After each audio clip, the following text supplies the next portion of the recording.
Hello guys, welcome to my channel Kankana Biswas. আশা করি তোমরা সবাই ভালো আছো। তো আমিও ভীষণ ভালো আছি। তো আজকে মেয়ের স্কুল ছুটি আছে, তার জন্য আমরা তিনজনে মিলে সকাল সকাল রেডি একটু বেরিয়ে পড়লাম। তো কোথায় বেরোচ্ছি চলো যেতে যেতে তোমাদের বলছি।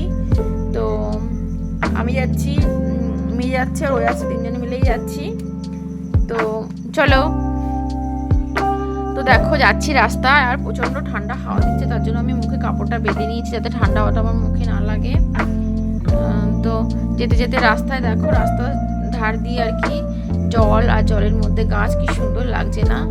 আর পাহাড়, ঢালু পাহাড় দেখো, খুবই সুন্দর লাগছে। উঁচু উঁচু পাহাড়, ও পাহাড়ের উপর দিয়ে গাছ, খুবই দারুণ লাগছিল। তাই ভাবলাম একটু ক্যামেরা বন্দি করি, তো করে নিলাম। তো আমরা যাচ্ছি, আমি থাকি রাজস্থান। তো রাজস্থানে দেবমালি বলে একটা গ্রাম আছে, সেই গ্রামে একটা দেবনারায়ণ মন্দির আছে, সেই মন্দিরেই যাচ্ছি ঠাকুরের দর্শন করতে। তো আজকে মেয়ের স্কুল ছুটি ছিল, তাই ভাবলাম যাই, তিনজনে মিলে একটু ঘুরে আসি। তো সেখানেই যাচ্ছি। আর রাজস্থানে মানে ওই যে দেখালাম তোমাদের জল রাস্তার সাইড দিয়ে, রাজস্থানের জল মানে বিশাল একটা ব্যাপার, কারণ এত জল কোনো বছরই হয় না রাজস্থানে, রাস্তার ধারে জল থাকেও না।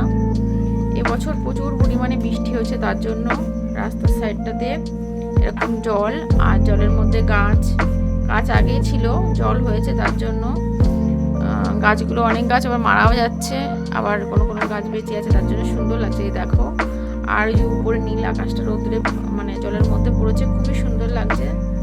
তা ভাবলাম আমি একটু ক্যামেরা বন্দি করে নিলাম।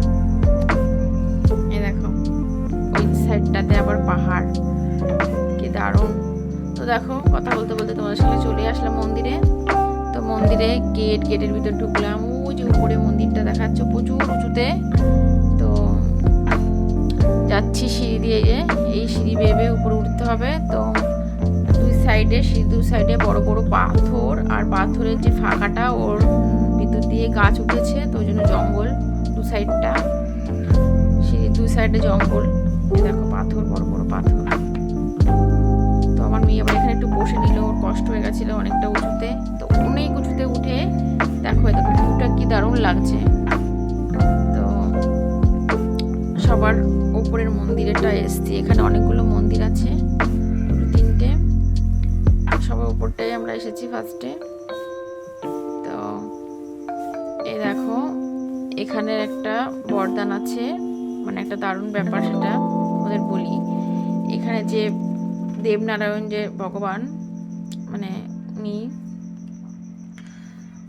মানে এই যে গ্রামটা, এই গ্রামে নাকি বরদান আছে যে এই যে বাড়িগুলো দেখছো সব মাটির বাড়ি, কাঁচা বাড়ি, সব কাঁচা মাটির বাড়ি।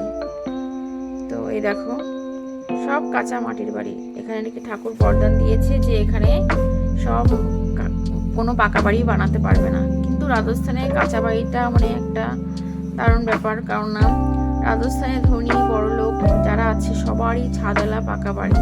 শুধু আমি এখানেই প্রথম দেখলাম যে কাঁচা বাড়ি, এটা ঠাকুরের আর কি বরদান। তো দেখো এই দেখো, আমিও জানতাম না, আমি এসেই জানলাম। এ দেখো কি সুন্দর না, উপর থেকে কি দারুণ লাগছে, ভিউটা খুবই সুন্দর লাগছে। এই যে বাড়িগুলো সব মাটির বাড়ি, এখানে থাকলে নাকি কেউ পাকা বাড়ি করতে পারবে না, সবারই ওই মাটির কাঁচা বাড়িতেই থাকতে হবে। তো দেখো আমাদের উপর থেকে দেখা হয়ে গেল, এবার আমরা নিচে এসেছি।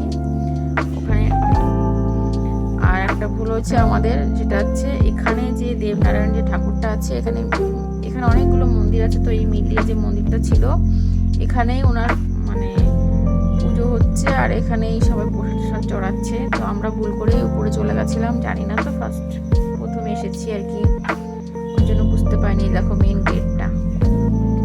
তো এই যে ও আবার আমাকে বলছে ক্যামেরার ভিতরে মানা করবে মনে হয়, তা আমি একটু করলাম না, এসেছি যখন তখন ভেতরটা না দেখলে কি করে। দেখো এই দেখো এই যে ভেতরে, ওখানে বোধহয় ঠাকুরটা আছে।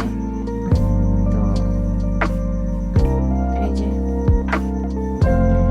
তো আমরা পুজো দিয়ে চলে এসেছি। তো এসে অনেকটা উঁচুতে উঠেছি, তো গলাটা শুকিয়ে গেছে, তো একটু জল খেয়ে নিলাম তিনজন মিলে। তারপরে এবার যাবো বাড়ির দিকে, তো তার জন্য নিচে যেতে হবে, তো নিচেই যাচ্ছি। তো অনেকটা উঁচু, তো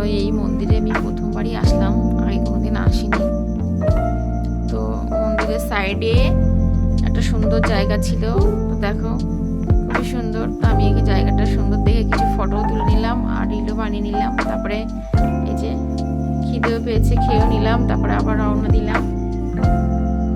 তো আবার সেই পাথর, বড় বড় পাহাড় আর ছোট ছোট নুড়ি পাথরে দেখো, তো খুবই সুন্দর। তো তোমাদের আমার এই ভিডিওটা কেমন লাগলো, এই ব্লগটা আর কি কেমন লাগলো সবাই জানাবে। তো আশা করি তোমাদের ভালোই লাগবে। তো ভালো লাগলে লাইক কমেন্ট করবে আর চ্যানেলটাকে সাবস্ক্রাইব করবে। তো আজকের মতো এইটুখানি। তো দেখা হচ্ছে নেক্সট ব্লগে। তো টাটা, বাই বাই।